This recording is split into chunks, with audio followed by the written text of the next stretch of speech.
Welcome back. Welcome back to module 3. So, Sakshi, can you tell me what do you understand by storage data security? Now, what do we do in storage data security? Come on, first, let's see what is storage data security and its architecture. So, over here, we have different types of storage which you can access from anywhere in the world via authenticated calls using HTTP or HTTPS. So let us see the first type, queue storage. It is a storage service to store large number of data. Its primary job is to deliver a delivery of system manage a delivery of system messages between and as well as within the applications. Okay, so the next storage type is it is a storage service to store structured data, which is also known as NoSQL data. Just taking an example, if in an organization you have records of the employees which contains different entities such as name, date of birth, email address, account details, phone number, etc. In this type of storage, you can store as many entities in a table and you can create any number of tables in a storage account up to its limitations. The next type of storage is blob storage. A blob storage is a collection of binary data which is stored in a single entity in DBMS, that is database management system.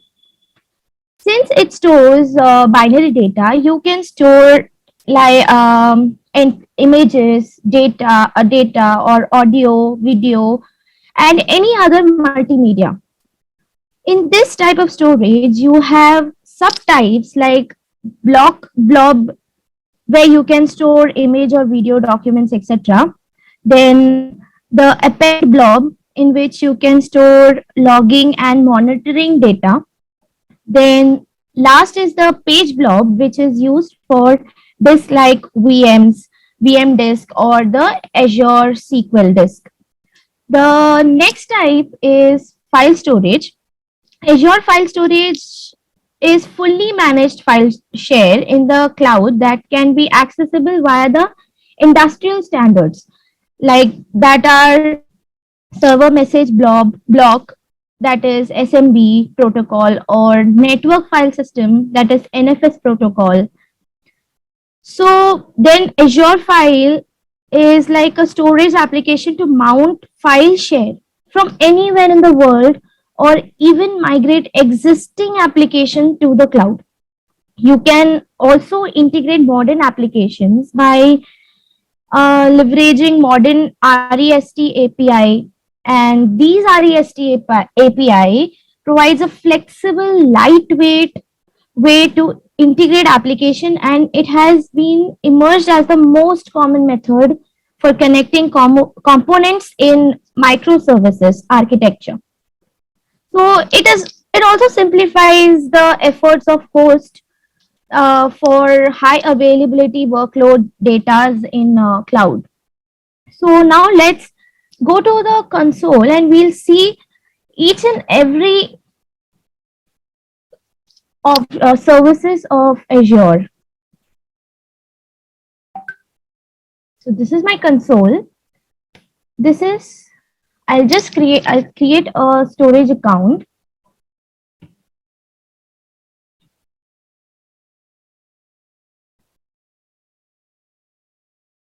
Okay, here I'll choose my resource group.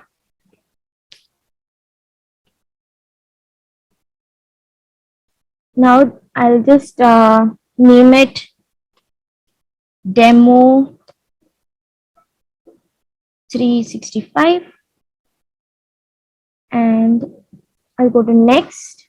I'll just keep this default. Okay, over here I will be selecting public endpoint, which is by default. Now you can also select private endpoint, and you can add your private endpoint over here. Like you have another option also, like you can add private endpoint after creating the storage. But for now, I'll just create in public endpoint and I'll just create the storage.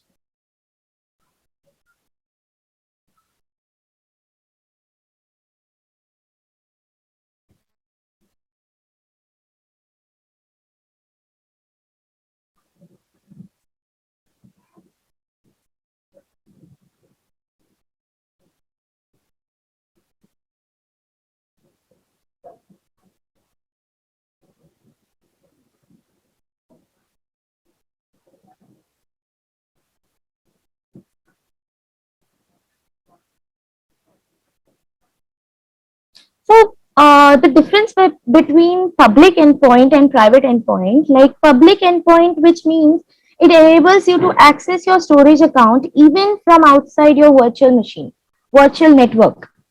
So in if you are selecting private endpoint, it you can only access your storage account by using private IP address of your VNet.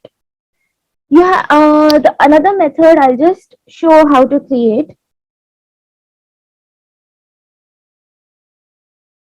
Okay, I'll go to networking. You have option for private endpoint. You can add your private endpoint over here. So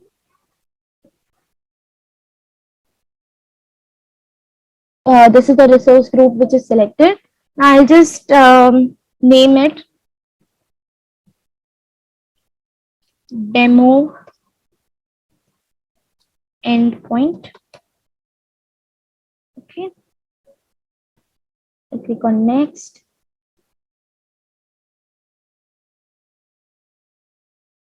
You can add, like now I'm storing blobs, so I'll just select blob. I'll review and create virtual network. If you have any virtual network, you can add your virtual network over here. And since I have not created virtual network, I'll not be creating. So you can create in this way. You can create, you can add your virtual network. You can add the tags, and then you can create your private endpoint. So next thing we'll just create a container.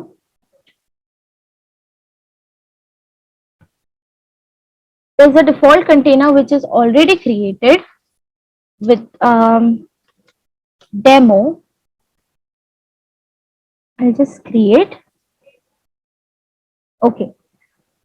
Now when I open demo, this container, you can add roles, assignment, any kind of role like owner, contributor. Owner means you get the whole access. Even the contributor has the whole access. And but the only difference between them is the contributor cannot add users. Then you have reader or backup contributor. Any of the roles that you want to assign to a user, you can assign it from here. Then the next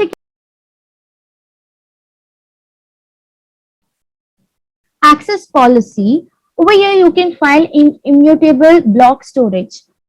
That means you can, if there is a auditing going on in a organization, you can actually put the blob storage like a legal hold, which means nobody can add any data. They can only read data. They cannot modify anything. They can neither delete the data. So you can put a legal hold or time based, like this auditing goes more like up to 2 or 3 days or maximum a week. You can set the date over here and you can set the legal time based retention, which nobody can change it. The next security property that we're going to see is, we'll go back.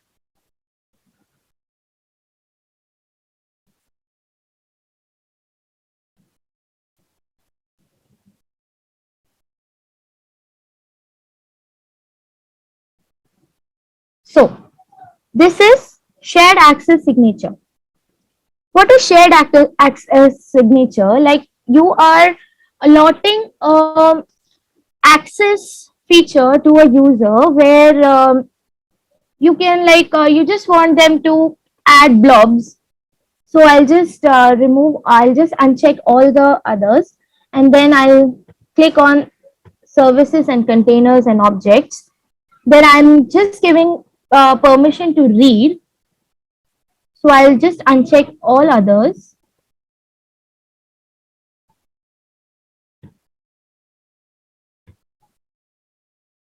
And yeah, over here you can also set expiry date. Like start timing will be like from to, as my default is 10, that is today's date, and then it will expire by 7 o'clock. So you can set your expiry time, date and time over here, and then you can generate a key. So the key is generated.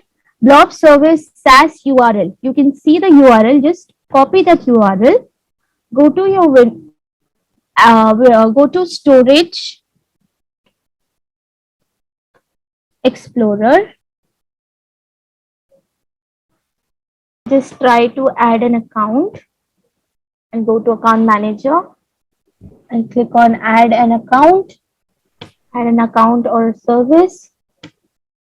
SaaS. I select SaaS. Now I'm going to copy the URL. It will automatically display the storage account name.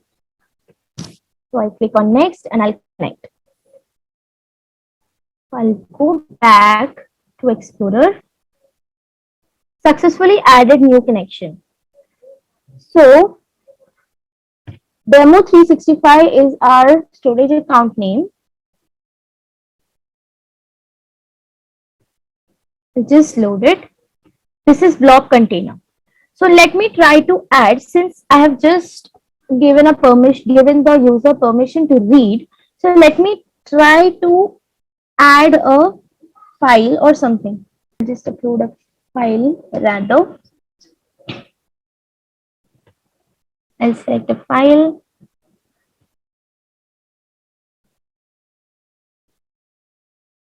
Upload.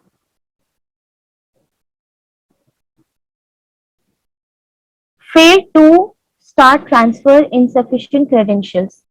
That means you cannot upload your file to the storage account because you do not have that permission. Now the next thing that we'll do is we'll create a key vault.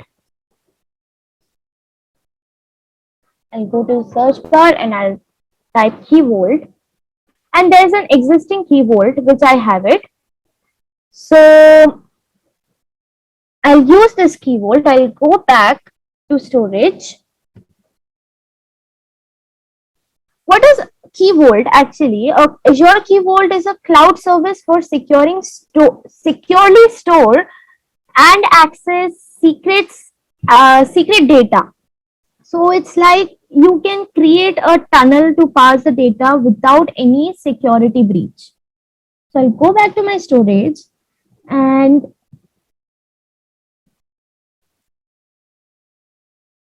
I'll go to encryption.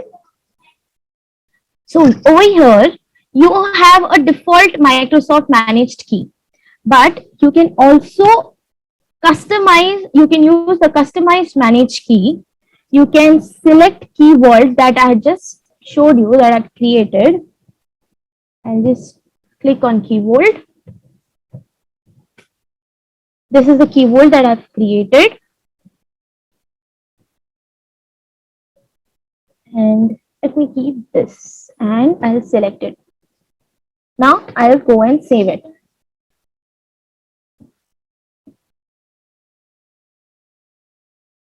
So I have set the key vault for in encryption. Now the next option that we have is security. Okay. successfully updated. Okay, this is Azure Security, Azure Defender for storage. So Azure Defender works like antivirus for the storage. It detects usual and potential harmful attempts to access or exploit the storage account. It also utilizes advanced capabilities of AI to protect the storage account and also provides contextual security alerts and recommendations. So you can see if somebody is trying to breach your security or not. So you have an option to check your security very well. And now let's go to logs. So now why do you need a log? A log is like a property, like you can lock your storage account such that nobody else can delete your storage account. So now I'll just create a storage account and I'll show you. Now I'm just selecting the log type as delete and I'll just add a note like contact your manager. So I will just add the log.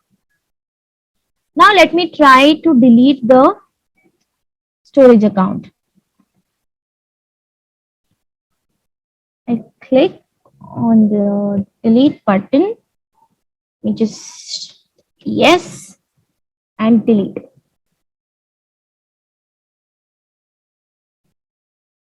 See, over here you have a message that exhausted delete command on one select. Because you have added the lock, you cannot delete the storage account. So let's go back to the presentation.